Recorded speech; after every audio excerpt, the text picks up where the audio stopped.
오동현 TV, 서울의 소리, 정대택 TV, 인터넷 뉴스 신문고, 법률닷컴 TV 시청자 여러분 반갑습니다. 정치 법률 시사 대표 방송 정법시대 11번째 막을 올립니다. 안녕하십니까? 안녕하십니까? 먼저 양해 말씀드려야 되는데요. 우리 정대택 팀장님께서 지금 포스트레이디 청주 무대 인사 때문에 내려가셔서 오늘은 우리 인터넷 뉴스 신문고 임두만 편집위원장님을 모셨습니다. 먼저 인사 부탁드리겠습니다. 안녕하세요. 임두만입니다. 인터넷 뉴스 신문고의 편집위원장을 맡고 있습니다. 네, 안녕하십니까. 검사를 검사하는 변호사 모임 대표 오동현 변호사입니다. 네, 저는 법률닷컴 대표 추광규입니다. 반갑습니다. 세상이 참 어지럽습니다. 햄버거 거사가 사실상 12.3 내란 사태를 기획한 흔적이 속속 드러나고 있습니다. 천공의 지리산 거사, 건진 법사, 무속이 윤석열, 김건희 정신세계를 지배하고 무당과 법사, 거사들의 무속 정권을 영위한 게 아닌가 합니다. 일부 순서는 이번 주 화제의 판결, 다음 주 화제 재판입니다. 화제의 판결, 화제 재판 브리핑입니다. 윤석열의 방송장악 시도는 헛된 망상. 서울행정법원 행정 5부는 지난 19일 방송문화진흥원 권태선 이사장과 KBS 남영진 전 이사장의 방통위를 상대로 제기한 이사 해임 처분 취소 소송 1심에서 원고 승소로 판결했습니다. 법원은 방통위가 제시한 해임 사유들이 사실과 맞지 않으며 내용적으로도 상충되고 모순된다고 지적했습니다. 특히 방통위가 해임 결정을 내리기 전 사유 조사를 제대로 하지 않고 일방적으로 결론을 내린 사실은 공정하지도 절차적으로 정당하지도 않은 것입니다. 권태선 방송문화진흥회 이사장은 이날 법원 판결 관련해 윤석열 정부는 최소한의 절차적 정당성도 없이 공영방송 이사진과 방심위원들을 폭력적으로 교체하고 MBC를 비롯한 비판 언론의 무더기 제재를 남발했다면서 그 결과 KBS는 정권 홍보 관영 방송이란 비아냥을 듣는 지경에 이르렀고 방심위는 언론 탄압의 도구로 변질했다 비판했습니다. 이제 먼저 이 문제 먼저 좀 관련 토론을 좀 얘기를 좀 들어보겠는데요. 특히 우리 임두만 위원장님 자제분이 지금 MBC 부장이지 않습니까? 예. 예, 그거 좀 해주고 좀 MBC 혹시 내부 분위기 이런 얘기 들은 게 있나요? MBC 이번, 네. 지금 MBC는 그 한때 상당히 긴장을 했었는데 지금 뭐 권태선 이사장이 그다음 건재하고 그다음에 또 방통위에서 지금 그 2인 체제가 돼가지고 현재 임명한 6명의 그 위원들이 전부 다 무효가 됐기 때문에 임기가 언제 끝날지 모르니까 현재 권태선 이사장이 계속 임기가 진행 중인 걸로 돼 있거든요. 아 예. 그래서 그 정상적인 방통위가 운영될 때까지는 MBC 아마 그 방송문화진흥회 이사진의 별 변동이 없지 않겠냐 싶어가지고 크게 동요는 없는 것 같아요. 그럼 사실상 뭐 윤석열의 그 MBC 장악은 끝났다 거의 실패했다. 현재 지금 만약에 이번에 헌재에서 탄핵이 인용되면 이 친구들이 MBC를 장악하려 했던 것은 임기 내에 결국 손도 못 대보고 끝난다. 이렇게 될 것 같죠. 그나저나 우리 임명진 부장은 지금 어디에 있나요? 자제분이잖아요. 아, 우리 그 친구는 지금 저 MBC 뉴미디어 본부 팀장인데 MBC가 현재 그 우리 아들이 가기 전에는 그렇습니다만은 지금 현재 유튜브 총괄 책임자인데 걔가 지금 현재 500만 명이 넘어가지고 이 구독자가 520만 명에 달할 정도로 독보적인 그 위치를 형성하고 있어요. 좀 잘하고 있는 것 같아. 그러니까 거기도 참 놀랬던 게 MBC가 종합 그 한마디로 이제 지상파 중에 이제 그래도 넘버 1, 2 자리였는데 유튜브에서는 끝까지 라이브 있지 않습니까? 예. 그걸 아주 그대로 그냥 해가지고 그나마 엄청난 그게 효과가 있는 것 같더라고요. 그래서 그런지 하여튼 요즘 뭐 그런 게 바로 우리 임명진 부장이 아드님이 한 거 아닌가요? 임명현. 임명현 죄송합니다. 거의 뭐 임명현 그러니까 지금 현재 걔가 간 뒤로 그런 것을 상당히 잘하는 것 같아요. 그런 것을 잘하는 것 같은데. 발빠르게 움직여가지고 오히려 일반 유튜버들보다 더 그런 걸 갖다가 뭐 좀 심도 있게 접근하는 것 같습니다. 더 빨리 하는 것 같아. 그래서 현장도 엄청 현장 촬영도 예 많이 합니다. 저희가 최근에 그 한강진 그 용산 관저 1인 시위 때도 오늘 또 지금 MBC에서 또 직접 그러니까 촬영하고. 오죽하면은 그 김용현 변호인단이 MBC 못 오게 했는데도 불구하고 하여튼 그 유튜브는 지금 MBC 유튜브가 우리나라 그 뉴스 채널에서는 뭐 독보적 존재로 가고 있다 이렇게 보시면 될 것 같습니다. 아주 아드님이 자랑스럽겠습니다. 네. 우리 임명한 부장 화이팅입니다. 네. 자, 그럼 우리 오 변호사님, 네. 이번 그 방통위 해임 처분 문제점은 어떤 게 있다고 지금 그 지적하실 수 있을까요? 뭐 지금 그 방통위에서 이사장 그 해임한 이유가 뭐 방망 경영을 방치했다. 그리고 뭐 법인카드 뭐 부정사용 그런 의혹들이 있다. 뭐 그런 내용들인데 뭐 그 남 이사장이 주장한 것처럼 뭐 KBS 이사회는 뭔가 이제 심의하고 의결하는 기관이지 감독 기관은 아니기 때문에 뭐 그런 뭐 그 감독 소홀을 이유로 해서 이사장을 해임하는 것 자체는 부당하다 이런 거거든요. 그리고 절차적으로도 뭐 그 해임 관련 안건 보통 해임 같은 거는 이제 당사자에게 사전 통지를 하고 뭐 거기에 대해서 준비할 기회를 주고 그렇게 해야 되는데 그런 절차도 지키지 않았고 뭐 이런 부분들 때문에 이런 해임 자체가 이게 정당하지 않다 이렇게 해서 그 남 이사장의 손을 들어준 거잖아요. 그러니까 한마디로 이게 지금 윤석열 정권 들어서서 계속 방송 장악을 시도하고 있는데 계속해서 법원을 통해서 그런 게 법원에서 이렇게 판단을 통해 가지고 원래 자리로 돌아가고 있는 그런 것 같습니다. 네. 그 보게 되면은 참 보수 정권 이분들도 참 멍청한 것 같아요. 항상 하면 맨 처음에 하는 게 방송 장악이야. 네. 맨 처음에 정권이 바뀌지 않습니까? 그럼 맨 처음에 하려고 하는 게 이제 방송 장악. 특히 이제 MBC하고 KBS가 이제 항상 타겟이 되는데 좀 진보하다 생각하지 않을까? 이제 앞으로도 방송 이게 또 반복이 될 것 같은데 문제는 이런 걸 갖다가 좀 사전에 예방할 수 있는 방법은 없을까요? 우리 임동환 의원은 어떻게 생각하십니까? 그래서 지금 그 국회에서 현재 추진하고 있는 방송법 개정안들이 또 이번에 그 윤석열이가 물론 그 또 거부권 행사해 가지고 다시 돌아와 폐기됐는데 방송법 개정안이 현재 그 박문진 같은 경우 이사를 뭐 여권 이사 박문진이 이사진이 9명인데 여권 이사가 6명, 야권 이사가 3명, 그다음에 뭐 KBS 이사진은 11명인데 마찬가지로 여권 이사가 뭐 8명, 9명 그렇고 야권 이사가 3명. 이게 완전히 여야가 너무 극명하게 차이나게 돼 있거든요. 이사진 자체가. 그래서 이번 그 개정안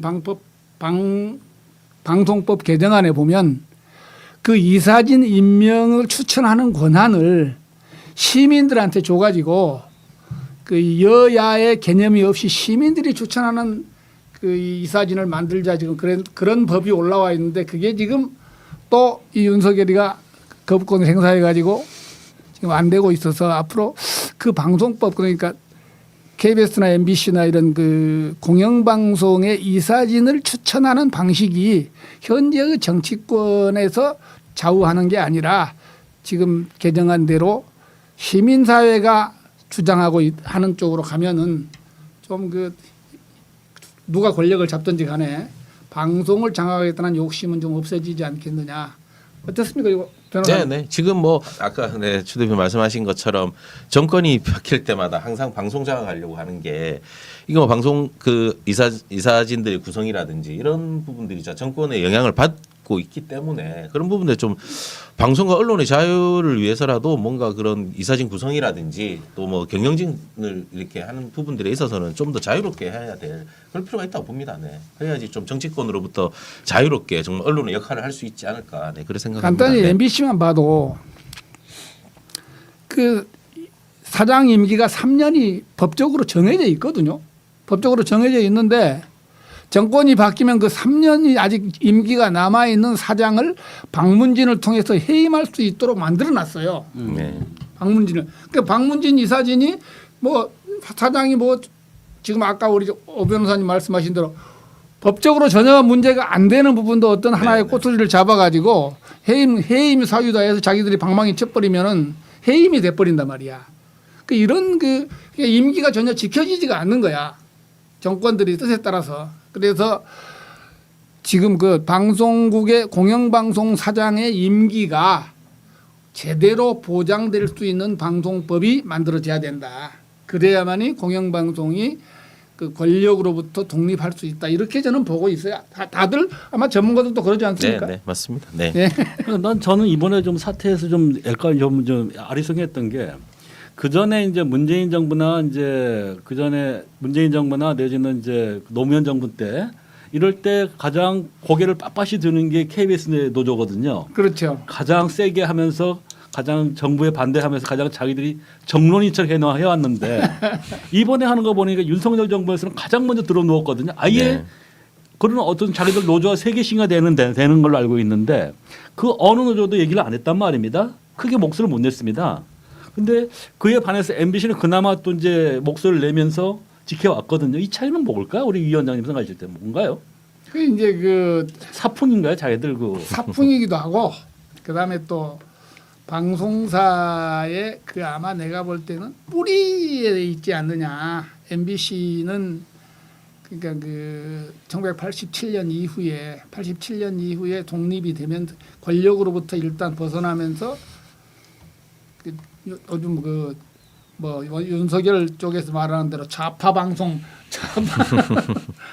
하여튼 그 국민을 위한 그쪽으로 더 많이 치우쳐 있어요. 노조도 그렇고 노조가 그러니까 지금까지 민주노총에서 뭐 노조가 거기도 제3노조도 있고 또 뭐 노조가 거기도 3개인가 있거든요. 그렇죠. MBC에도. 네네 그렇죠. 그 나머지 노조들이 현재 민주노총 MBC 지부에 비해서 전혀 힘을 쓰지 못하는 인원 구성이기 때문에 근데 KBS는 안 그런 것 같더라고.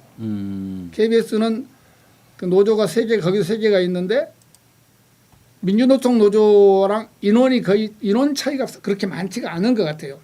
그래서 아마 KBS하고 좀 다르지 않나 그런 생각도 들더라고요. 그럼 여튼 하여간 이번 방송 그 윤석열 정부의 어떤 그런 방송 장악 시도를 봤을 땐 그건 법적으로 분명히 제도 정비가 돼야 될 것 같아요. 네. 아까 말씀하신 그런 시민사회 추천 몫이라든지 네. 그런 식으로 방송 이사진 추천권을 갖다가 시민에게 돌려주면은 차라리 그게 더 민주적 그런 원칙이 작동되지 않겠나 이렇게 보고 있습니다. 이번에 보면은 박정범 사장 임명될 때도 예전에 그 김장겸 사장 임명될 때 MBC 노조가 반발하던 강도와 이번에 박정범 사장이나 저번에 박민 사장이 임명될 때 이 반발 강도가 객관적으로 봐도 차이가 많이 있지 않습니까? 그렇죠. 네. 맞습니다. 저희 아버님도 KBS 출신이긴 한데 KBS가 너무 문제가 많습니다. 이상입니다. 바람이 불기도 전에 들어누웠던 KBS 윤석열 탄핵 후에는 또 어떤 모습일까요? 묻고 싶습니다. 두 번째입니다. 대법원의 통상임금 개념 재정립. 대법원 전원합의체는 지난 19일 하나생명보험과 현대자동차 전 현직 근로자가 회사를 상대로 낸 임금 청구 소송의 상고심을 선고하면서 고정성을 통상임금의 요건으로 볼 아무런 근거가 없다며 고정성 기준을 폐기하는 것으로 판례를 변경했습니다. 특정한 조건을 만족할 때만 정기 상여금을 주는 규정을 회사가 자체적으로 시행하고 있다고 하더라도 이를 이유로 해당 상여금을 통상임금에서 배제할 수는 없다는 취지입니다. 자, 그럼 우리 오 변호사님 이번에 그 네. 통상임금 개념 자체가 바뀌었거든요. 네네. 지금 뭐냐면은 이게 그 하나생명하고 현대자동차에서 이제 이거 그 근로자들한테 야 너네 이거 뭐 하면은 이번 몇 대 생산하면은 그렇죠. 네. 임금을 줄게. 뭐 이런 거 갖다가 이제 일시불로 이제 그런 걸 성과급 시로 줬는데 이걸 통상임금으로 지금 포함을 시켰다는 거거든요. 그러면 이 부분은 어떻게 판단하시나 모르겠습니다. 기존의 통상임금을 이제 판단을 할 때 고정적으로 일률적으로 이렇게 정기적으로 지급해야 된다는 그런 조건들이 있었거든요. 근데 이 통상임금이 중요한 게 뭐 퇴직금을 산정한다든지 이런 데서 상당히 중요하지 않습니까? 통상임금이 포함되는지 여부에 따라 가지고 퇴직금이 많이 달라지고 하는 부분들이 있는데 실질적으로 이걸 어떻게 보면은 통상임금을 어떻게 보면 좀 우회해서 지급하는 그런 수단이 되어 왔거든요. 그래서 뭐 일정 조건을 달아가지고 일정 뭐 성과급 비슷하게 그렇게 하는 거는 고정적으로 준 게 아니기 때문에 통상임금에 해당하지 않는다. 기존에 이렇게 판단해 왔는데 그렇다고 하면은 실질적으로 회사 같은 경우에는 그런 부분들을 상당히 좀 이렇게 우회해서 이렇게 지급할 수가 있는 그런 문제가 있었는데 이번에 일단 고정성 자체를 대법원에서 이제 일단 제외를 했기 때문에 상당히 저는 뭐 바람직한 그런 내용이라고 보입니다. 네, 이번 판례 같은 그러면 경우에. 예를 들어가지고 삼성전자 같은 연말 되면 성과급을 자기들이 일시불로 주지 않습니까? 그런 것도 통상임금으로 포함이 돼야 되나요? 그러면은? 저는 그렇게 돼야 된다고 보입니다. 네. 지금 현재는 안 하고 있었죠. 네네네네. 저는 네 실질적으로는 연말에 지우는 성과금을 내는 부분들은 통상임금이 고정적으로 지급한 게 아니기 때문에 그렇죠. 통상임금에 해당이 안 됐었는데 이번 판례에 의한다고 하면은 뭐 그런 경우에도 일정한 조건을 달았다고 하더라도 매번 이렇게 지급을 뭐 자체적으로 이렇게 지급을 했었기 때문에 통상임금에 포함돼야 되지 않나 이렇게 보입니다. 이제는. 그럼 퇴직금에도 이제 가산되겠다니. 네, 네, 그렇습니다. 네. 상당히 그래서 저도 이번 판결 보니까 이제 상당히 좀 진일보했다. 네, 네. 이게 그러면 이제 기업들 입장에서는 좀 상당히 부담 간다고 부담이 아우성일 되죠. 텐데 사실 이게 잘 아시다시피 인건비에 이제 쉽게 하면 10분의 1 정도가 퇴직금으로 플러스 되는 거 아니겠습니까? 맞죠?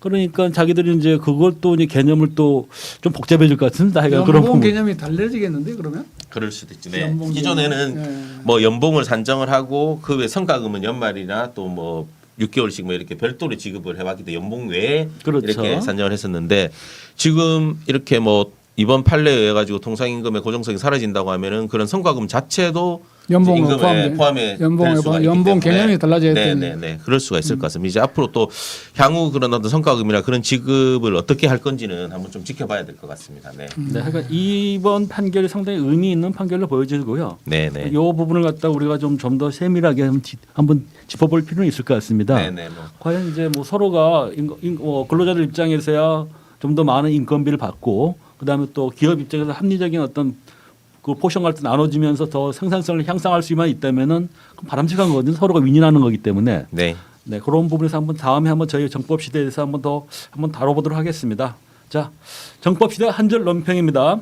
조삼모사, 즉 아침에 3개를 주든 4개를 주든 어떤 명목이든 임금일 뿐입니다. 최말자 56년 만에 미투입니다. 60년 만에 재심 사건인데요. 아주 유명한 사건이거든요. 먼저 이걸 보겠습니다. 대법원 2부는 지난 19일 60년 전인 1964년 5월경 자신을 성폭행하려던 남성이 혀를 깨물어 중상해죄로 구속되어 유죄까지 선고받은 최말자 씨의 재심 청구에 대해 기각 결정을 내린 원심 판결을 깨고 사건을 부산 고법으로 돌려보냈습니다. 대법원은 최 씨의 재심 청구에 대해 당시 불법 구금에 대한 일관된 진술 내용이 충분히 신빙성이 있고 불법으로 체포 감금된 상태에서 조사를 받았다고 볼 여지가 충분하다면 이같이 결정한 것입니다. 당시 법원은 가해자에 있던 21살 노재동은 징역 6개월의 집행유예 2년을 6개월 동안 구속수사를 받은 최 씨에겐 징역 10개월의 집행유예 2년을 선고했습니다. 이 때문에 형법 교과서에 정당 방위가 인정되지 않은 사례로 실리기도 했습니다. 우리 변호사님 이 사건 그 좀 문제점 어떤 게 있었다고 판단했나 모르겠습니다. 이 사건 상당히 유명한 사건입니다. 이 사건 저희가 사법고시 공부할 때도 이 네, 많이 판례가 나온다 상당히, 하더라고요. 이 상당히 케이스로. 시험 뭐 실제로 출제된 적도 있었고 그러니까 뭐 형법상 저희가 뭐 이렇게 범죄를 저질렀다고 하더라도 어쩔 수 없이 저지른 경우가 있죠. 뭐 자기를 방어하기 위해서 그래서 뭐 정당방위라든지 정당행위라든지 뭐 긴급피난이라든지 뭐 이렇게 우리 형법에서 범죄를 저질렀지만 이렇게 위법성을 조각시키는 그런 규정을 하고 있는데 그중에 하나가 정당방위인데 실질적으로 우리 형법에는 정당방위를 규정하고 있지만 정당방위 인정 범위가 상당히 좁습니다. 상당히 좁은데 특히 지금 이 최말자 사건 같은 경우에는 자신을 성폭행하려는 그런 남성이 이렇게 이제 혀를 내밀고 하니까 그거를 이제 보호하기 위해서 깨물었는데 그렇다면 누가 보더라도 이건 자기 성폭행을 자기 몸을 방어하기 위한 그리고 더 유형력이 더 강한 또 힘이 강한 남성이 이렇게 한 부분들에 대해서 자기를 방어하기 위해서 혀를 깨물었다고 하면은 어쩌면 최소한의 자기 방어 목적으로 이렇게 해서 충분히 정당방위로 인정되어야 되는 로 보이는데 당시에 우리 이 법원에서는 정당방위 인정을 안 했단 말이에요. 그래가지고 이게 지금 어떻게 보면 상해로 이렇게 지금 오히려 더 지금 그 보시면 형이 더 높았네. 형이 더 높은지 성폭행을 하려고 했던 사람보다. 범죄자보다 그러니까 더 당시에 이제 기사를 읽어보면 참 재미있습니다. 잠깐 읽어볼게요. 네. 1964년 11월 8일 조선일보 기사인데요. 제목이 벼락키스의 혀를 잘려 지난 5월 6일 그러니까 1964년 5월 6일입니다. 김해군 경남 김해군 대동면 예안리에 사는 최말자 19세 최말자 양은 친구들과 집에서 놀고 있을 때입니다. 놀고 있는데 이웃마을 초정리에 살고 있는 총각 노재동 21살짜리가 이분이 찾아와서 한 오후 4시쯤 찾아와 가지고 할 말 있으면 잠시 만나자. 그러고는 생면도 한 번도 없었대요. 근데 그렇게 요구를 요청하면서 하니까 이제 최말자 씨는 만날 필요 없다. 하니까 또 노재동이라는 이사분은 기어이 만나야겠다. 이제 계속 옥신각신했다는 겁니다. 그렇게 시간이 흐르니까 이제 이 최말자 씨는 아버지가 보면 꾸중 들을 것 같으니까 끌고 나간 거예요, 같이. 끌고 툭으로 나간 다음에 그동안 이제 둘은 한동안 어색해하다가 그러다가 갑자기 이제 노군이 갑자기 최양한테 기스만이라 하면서 이제 애원했답니다. 그렇게 엎치락 뒤치락 공방 20분 동안 하는데 노군이 최양이 입술을 덮었다. 순간 노군의 혓바닥에 3.5cm나 끊겨버린 것이다. 정막에 놀란 울림 비명에 놀란 최양은 허둥지둥 집으로 달아났다. 얼마 후에 정신을 되찾은 노군은 혓바닥을 찾았으나 눈에 띄지 않았다. 하는 수 없이 피투성이 단체 달려가 이번에는 혓바닥을 찾아달라고 애원했다. 최양은 전지를 들고 나와 남동생과 함께 그 논바닥을 이제 그 산길을 헤매가지고 노군의 혓바닥을 찾아 주었으나 때는 이미 늦었다. 2km 되는 병원으로 한숨에 달려가면 보람도 없이 노군 영영 봉오리가 된 것이다. 이런 이제 기사가 있습니다.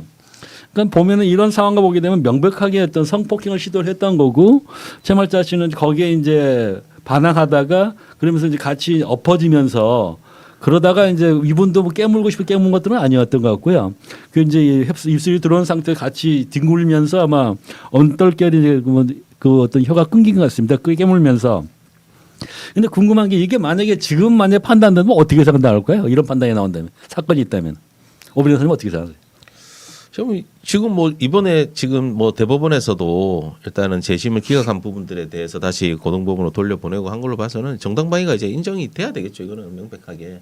물론 뭐 그 당시의 사실관계 따라 가지고 사실관계에 따라서 지금 남자 측에서는 뭐 실질적으로 강제로 한 게 아니다. 뭐 그렇게 주장을 한 것 같아요. 뭐 처음에 순수하게 응했고. 네네 그렇습니다. 뭐 그러다 보니까 이게 그렇게 뭐 정당방위에 이를 정도로 뭐 긴급하거나 급박한 그런 게 아니었다.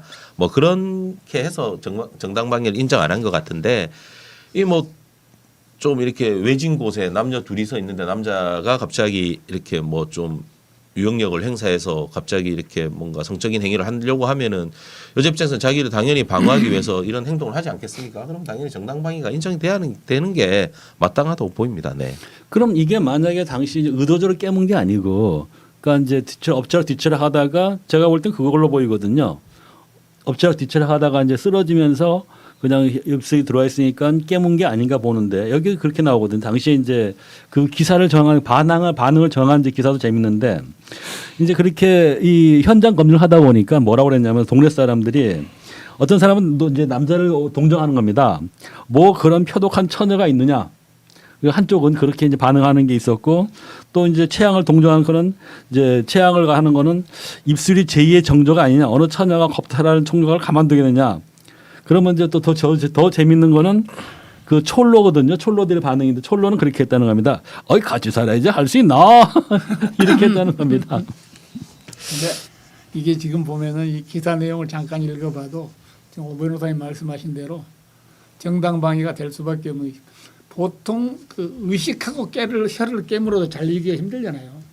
근데 이게 갑자기 깨물었기 때문에 혀가 잘릴 정도니까 자기도 몰래 자기도 그냥 혀를 잘라야겠다는 그런 뜻이 아니라 그냥 했기 때문에 정당방위가 되지 않게 요즘 같으면 네네. 정당방위가 되지 않겠냐 그런 생각을 합니다. 네네. 그러겠죠. 네. 이번에 그럼 판례 이제 파기환송을 했기 때문에 이거는 이제 그 재심이 받아들일 것이다. 네네.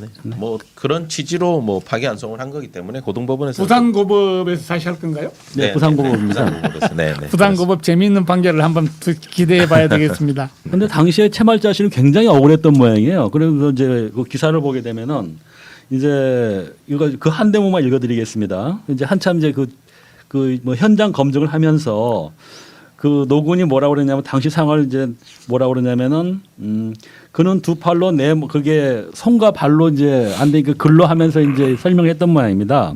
그 판사가 나왔는데 아, 이 혀가 잘려서 말이 안 네, 되니까. 말을 안 나오니까 그래서 뭐라 그러냐면 그는 두 팔로 내 목을 끌어안았다. 그리고 혀가 이제 그의 입속으로 쭉 빨려 들어갔다. 그의 입속으로.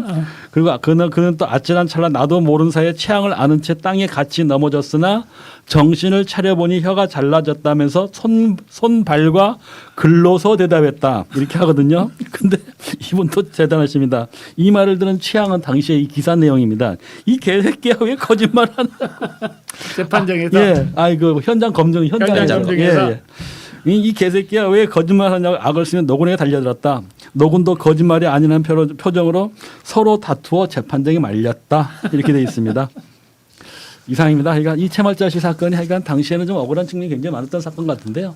이번엔 이제 새로운 그 판례로 아마 뒤집어지면서 무죄가 되겠죠, 이번에는. 네. 그렇게 기대를 하도록 하겠습니다. 자, 2025년 형법 교과서에는 현직 대통령의 내란을 일으켰다는 사례와 채말자 씨의 정당 방위 사례가 새롭게 수록될 것 같습니다. 어질어질한 2025년입니다. 정법시대 한 줄 논평을 마치도록 하겠습니다. 잠시 광고 본 후 화제의 재판과 판결을 진행하겠습니다. 남자의 고민 전립선 지구력 활력 소팔코사놀 레드 전립선 지구력 활력 나쁜 빨간불 남자의 고민 출동 소팔코사놀 레드 남자를 위한 좋은 빨간색 소팔코사놀 레드 혼자 끙끙대지 마시고 레드 소팔코사놀 레드 써보니까 어떻소? 소팔코사놀 레드 미국산 소팔메토 전립선 건강 미국산 옥타코사놀 지구력 증진 독일산 비타민 B 활력 충전 아주 좋아 소팔코사놀 레드 4개월분 2박스 한 달 3만원 재구매 고객분들께 2개월분 더 무료 증정 총 6개월분을 6만원 할인된 가격으로 좋은 빨간색 좋아 불어 이번 코너는 화제의 재판과 판결을 가지고 심층 분석을 하는데요. 생활과 밀접한 판결을 심층 분석해 보도록 하겠습니다. 이번 주는 층간소음과 관련한 판결입니다. 층간소음은 국민 대부분이 아파트 등 공동주택에 거주하는 상황에서 피할 수 없는 숙명이기도 합니다.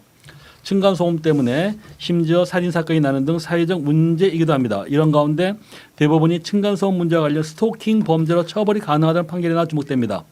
스토킹 범죄로 처벌이 가능할 경우 층간소음과 관련해 이런 상황이 벌어졌을 경우 경찰 신고 등으로 극단적 범죄를 미연에 방지할 수도 있을 것으로 보이기 때문이다. 먼저 사건을 살펴보도록 하겠습니다. 이 의원님 사건이 어떻게 시작된 거죠? 이 사건은 가해자 A 씨가 사건이 일어난 빌라의 302호에 피해자인 B 씨는 402호에 거주했어요. 그러니까 3층에 살고 4층에 살았어요. A 씨는 2021년 10월 22일 새벽 2시 15분경 이 사건 빌라 302호에서 소음이 심하다는 이유로 불상의 도구로 여러 차례 벽 또는 천장을 두드려 쿵쿵 소리를 내면서 불만을 나타냈습니다. 그 무렵부터 2021년 11월 27일 새벽 3시경까지 31번에 걸쳐 반복적으로 불안감 또는 공포감을 일으키는 소리를 B 씨에게 도달하게 했습니다. 그래서 검찰은 이 같은 A 씨의 행위에 대해 스토킹 범죄의 처벌 등에 관한 법률에 관한 위반으로 재판에 넘겼습니다. 변호사님 생각은 어떻게 되겠습니까? 이게 이제 재판은 어떻게 진행됐죠, 변호사님? 일단 1심에서는 그 A 씨에 대해서 그 스토킹 처벌법 위반에 해당한다. 그래서 유죄를 인정하면서 징역 8월에 집행유예 2년 이렇게 선고했고 또 A 씨가 이에 불복해서 항소했는데 항소심에서도 1심이 그냥 정당하다 이렇게 해서 또 항소 기각을 했습니다. 그래서 이제 A 씨가 이제 대법원에 상고까지 했거든요. 그래서 대법원에서는 또 이제 A 씨의 그런 행위가 그 위층에 이렇게 소리를 내고 이렇게 보복하는 행위들이 이제 스토킹 처벌법에 해당하는지 스토킹 범죄에 해당하는지 이게 쟁점이 됐는데 대법원에서도 뭐 주변의 생활 소음에 불만을 표시하면서 수개월 동안 늦은 밤부터 새벽 사이에 반복해서 도구로 벽을 치거나 음향기기를 트는 등으로 피해자를 비롯한 주변 다른 이웃들에게도 큰 소리가 전달되게 한 행위가 스토킹 범죄 처벌 등에 관한 법률 위반죄에 해당한다. 이렇게 해서 상고 기각해서 원심 판결인 징역 8월 집행유예 2년이 확정되었습니다. 네. 자, 그러면 이제 그 스토킹 처벌법에 대해 살펴보고 이제 판례를 한번 이해하는 시간을 가져보겠는데요. 먼저 변호사님, 그 동법에서 이제 스토킹 처벌법이죠. 이게 네네. 그 스토킹 행위란 어떤 걸 얘기해야 될까요? 이 스토킹 처벌법이 생긴 지 얼마 안 됐어요. 이게 좀 취지는 처음에 뭐 아시겠지만 이렇게 그 예전에 그 지하철 네, 사건 이후에 생긴 네, 생긴 지 얼마 안 됐는데 이렇게 스토킹이라는 게 일단은 상대방 의사에 반해서 정당한 이유 없이 상대방 또는 그 동거인 가족에 대해서 어떤 뭐 불안감 또는 공포심을 일으키는 행위를 하는 것을 스토킹이라고 합니다. 네. 그러면은 이제 관련 법률은 좀 어떻게 되어 있나 모르겠습니다. 근데 이게 상당히 저희도 지금 현재 이 스토킹 처벌법 위반 관련 사건이 상당히 많거든요. 이게 법 규정 자체가 상당히 좀 너무 추상적으로 규정이 돼 있어요. 그렇기 때문에 좀 웬만하면 스토킹 당했다고 이게 신고를 해요, 고소를 해요. 그러면은 거의 해당하는 경우가 많거든요. 이런 경우가. 그렇다 보면 이제 꼭 그래서 법원 가서 다투는 경우가 상당히 많아요. 이게 스토킹이 해당하는지 안 하는지. 그래서 이 스토킹 행위를 전제한 스토킹 범죄는 아까도 말씀드린 어떤 행위를 매개로 해서 상대방에게 불안감 또는 공포심을 일으킴으로써 어떤 자유로운 의사결정 및 뭐 생활의 자유와 평온을 침해하는 그런 것을 이제 보호하기 위한 침해하는 것을 보호하는 것을 이제 보호하기 위해서 규정이 된 겁니다. 그래서 어떤 객관적 일반적으로 볼 때 인식한 상대방으로 하여금 불안감 또는 공포심을 일으키기 충분한 정도라고 평가되면 현실적으로 상대방이 뭐 불안감 또는 공포심을 가졌는지 여부는 상관하지 않고 이렇게 스토킹 행위에 해당한다 이렇게 보고 있습니다. 그리고 또 뭐 일회성 정도를 가지고 또 스토킹 행위에 해당한다고지는 보지는 않고 이게 또 뭔가 좀 객관적 일반적으로 볼 때 좀 지속적으로 스토킹이 지속되거나 반복적으로 일단 뭐 이렇게 공포심을 일으킬 정도의 행위인 경우에 스토킹에 해당한다 이렇게 우리 법원은 보고 있습니다. 네. 그러니까 제가 이 판례를 좀 주목을 했던 부분이 그 이제 층간 소음이 발생하게 되면은 이게 답이 없거든요. 뭐 말을 해도 이제 말을 안 통해요. 그러니까 이제 어떻게 해도 아무리 해도 말이 안 통하고 물론 이제 무슨 그 층간 소음 뭐 위원회인가 뭐 이런 게 있는 모양이더라고요. 네네네. 뭐 그런데도 뭐 신고를 한다 하더라도 뭐 그런 시간이 늦는데 사실 하게 되면은 어떤 심각한 그런 어떤 신체적 위협을 와닿거든요. 이런 부분에 봤을 때 이게 그러면은 일반적으로 층간 소음이 발생했을 때 그런 어떤 갈등이 발생했는데 계속 와서 항의한다거나 여기서 같이 계속 두들긴다거나 이런 걸 갖다가 뭐 스토킹 범죄로 처벌이 가능한 건가요? 어떻게 되는가요? 일반적인 경우에. 그러니까 기존에 그러니까 지금 아까 제가 앞에 좀 잠깐 말씀드린 것 같이 상당히 이게 추상적이기 때문에 이 스토킹 처벌법 위반으로 고소하는 사례가 상당히 많거든요. 기존에 층간 소음 때문에 많은 분쟁들이 발생해왔고 지금도 많은 분쟁들이 발생하는데 밑에 층에 사는 사람들은 자기가 그 층간 소음 때문에 상당히 고통을 받고 있는데 그걸 어떻게 해결하기 방법이 없잖아요. 뭐 아까 말씀드린 뭐 층간 소음 뭐 조정위원회가 있지만 그 자체도 실질적으로 효율적인 수단이 아닌 거고 뭐 소음을 측정한다고 하더라도 그게 상당한 시간 동안 지속적으로 일정 수준 이상의 소음이 발생해야지만 또 인정이 되는 거 그런 부분들이 있기 때문에 뭐 어떻게 뭐 계속 조용히 해달라고 해도 하지 않다 보니까 뭐 칼부림 사건도 발생하고 그런 게 많이 있었습니다. 이 건 같은 경우에는 또 이제 밑에 층에서 이제 자기가 너무 시끄럽고 고통을 받다 보니까 이제 위층을 계속 두드린다든지 뭐 이렇게 스피커 같은 걸 대가지고 위에 소음이 올라가게 한다든지 또 집을 찾아가서 계속 두드린다든지 이런 경우에 이제 오히려 이제 위층에서 이제 아래층에 이런 사람들 아래층 사람의 행위 때문에 자기가 공포심을 느끼고 일상적인 생활을 못한다 이렇게 해서 스토킹 처벌법 위반으로 고소를 한 건이거든요. 그러니까 이게 아마 뭐 사실관계에 따라서 좀 다르겠지만 이 경우에도 뭐 좀 그 밑에 층 사람이 그런 고통을 받아왔지만 그게 좀 지속적 반복적 오랜 수개월 동안 걸쳐가지고 계속해서 뭐 그런 반복적인 행위를 하다 보니까 스토킹 행위에 해당하는 것으로 이렇게 판단을 한 것 같습니다. 네. 층간 소음 문제는 그게 일단 양측의 갈등이 벌어지게 되면은 해결 방법이 거의 없어요. 맞습니다. 네. 양측 다 감정이 상해버렸기 때문에. 그래서 이거는 어떤 그 조정위원회라든지 이것보다도 지금 변호사님 말씀하신 대로 상당히 그 고도의 물론 문제가 있습니다만은 법률적으로 해결할 수 있는 방법밖에 없을 것 같아요. 네. 우리 변호사님 뭐 층간소음 교통이나 그런 거 겪어본 적 없나요? 저는 뭐 제가 아이가 셋이기 때문에 오히려 저희 아이들이 뛰어다니니까 밑에 층 분에게 상당히 좀 저희는 항상 좀 죄송한 게 이렇게 생각을 하고 또 말씀도 많이 드리고 했는데 오히려 저희는 밑에 층 분들이 너무 좋으세요. 저희가 좀 죄송하다고 말씀드리면은 오히려 뭐 아이들이 뭐 뛰어서 크는 게 뭐 그렇 당연하죠. 오히려 아이들 장난감도 사다 주시고 네, 상당히 저는 좀 좋은 분을 만나가지고 네, 좀 아직 너무 그것도 하나의 복입니다. 네네네 그렇습니다. 우리 네. 위원장님은요?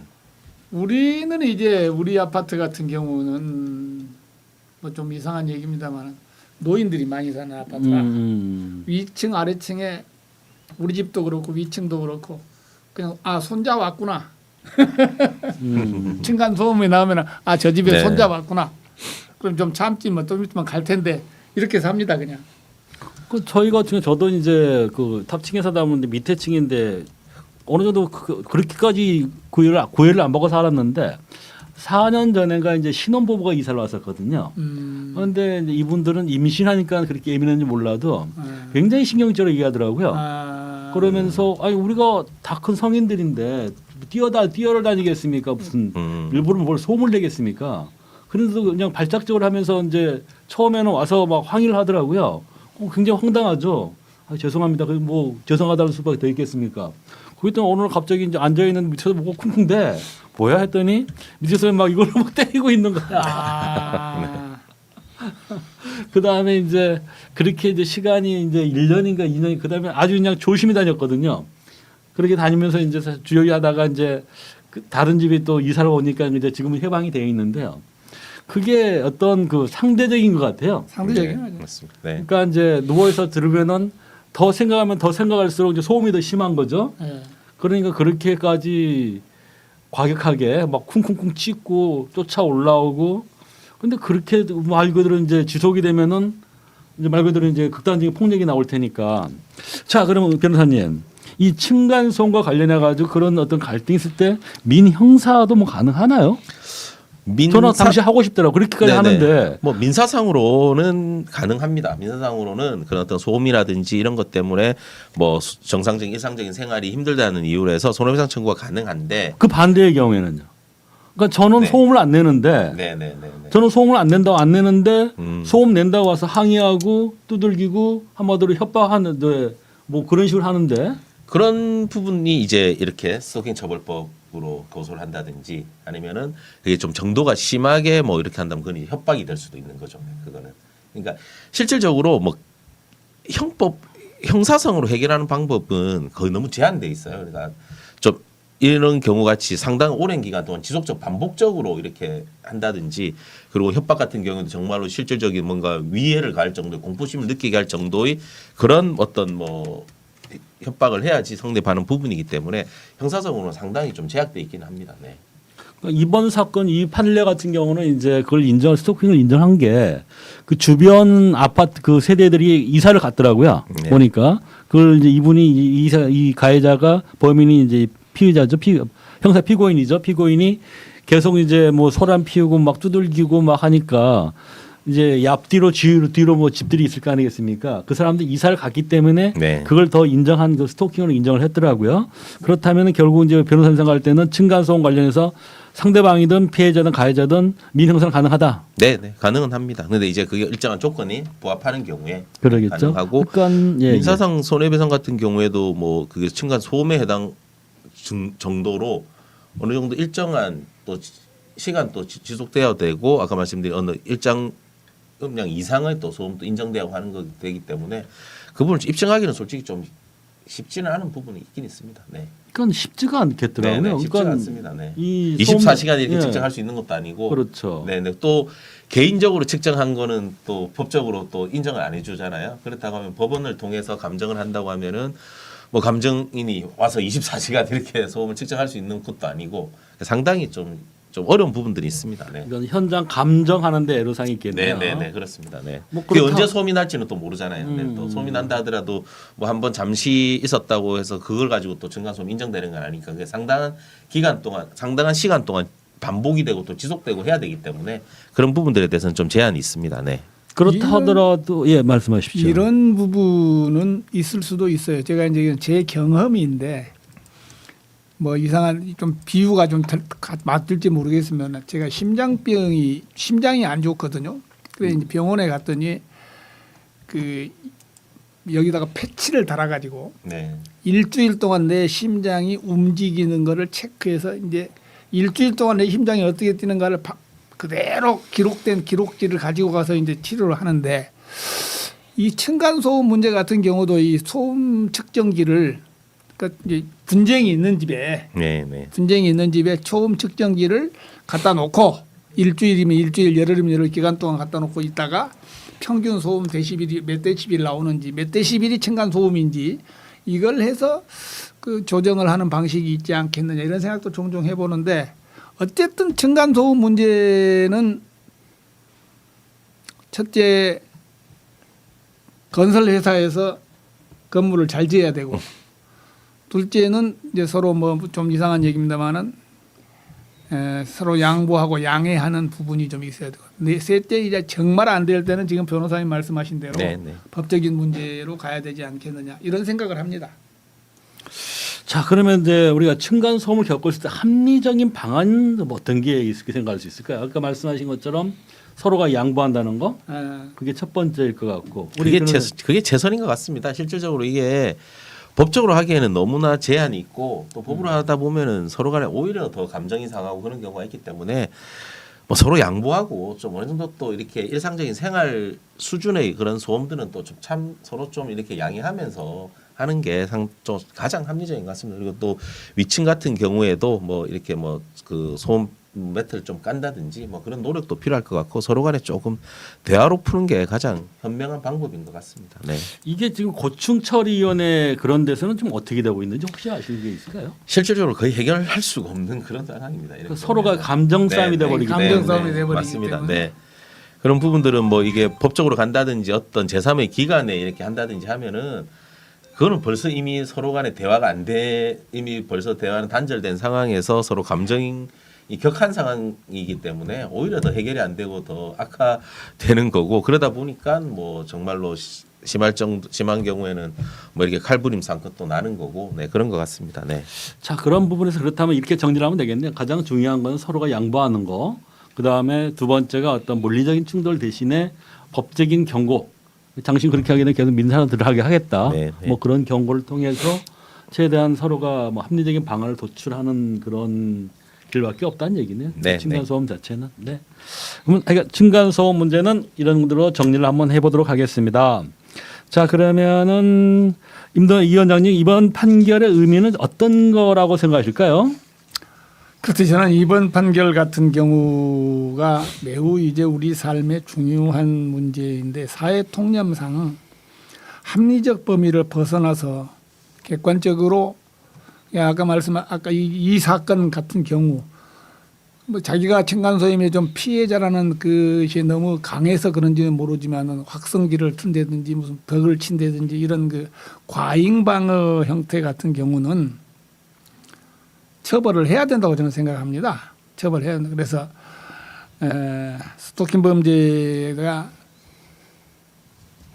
지금 현재 우리 아까 변호사님 말씀하신 대로 스토킹 범죄에 대한 법률적 그 한계, 그다음에 판결 그 사례 이런 것들이 그렇게 지금 많이 쌓여 있지 않기 때문에 사람들이 그런 부분에 대해서 크게 좀 이 자각을 하지 못하고 있는데, 이제 세월이 좀 지나다 보면 이게 이제 법률적 한계라든지 그다음에 또 이 그동안의 판례가 쌓여가지고 어디까지는 스토킹 범죄로 처벌당한다, 손해 본다 내가, 이런 것들이 사람들 마음속에 좀 자리를 잡으면 점차 좋아지지 않겠느냐 이렇게 생각하고 있습니다. 네. 자, 그러면 여기서 정법시대 1부 순서를 마치고 잠시 후 2부 순서 이슈인 코너를 진행하겠습니다. 이번 주 이슈인 코너에는 한반도 평화경제회의 김진향 상임의장과 함께합니다. 감사합니다.